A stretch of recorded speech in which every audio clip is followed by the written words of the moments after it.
An aerial view of a multi-building apartment complex in a desert town, alongside a multi-lane freeway stretching towards distant mountains. Text: equal housing opportunity. A fitness center with treadmill, medicine balls, and aerobics equipment. Weight rack and lifting area. A pool in an inner courtyard, with two colorful awnings overlapping a set of lounge chairs and a semicircular couch on a patio beside it. A fences dirt area with logs.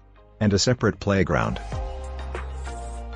A pergola over a circular picnic table, with another in the sun beside it. An apartment with a kitchen open across a peninsula to a living space beyond. A sliding glass door with blinds at the back and ceiling fan with light fixture overhead. Stainless steel look appliances in the kitchen. Fridge to the right. Oven with range and microwave at the back. And a sink and dishwasher in the peninsula. Granite look countertops. A hardwood look floor throughout.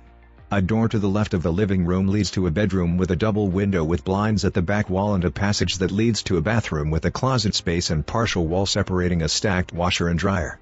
A vanity outside the bathroom door. Looking out a balcony over walkway through the complex. Then spinning around in an aerial view, turning to the mountains on the horizon.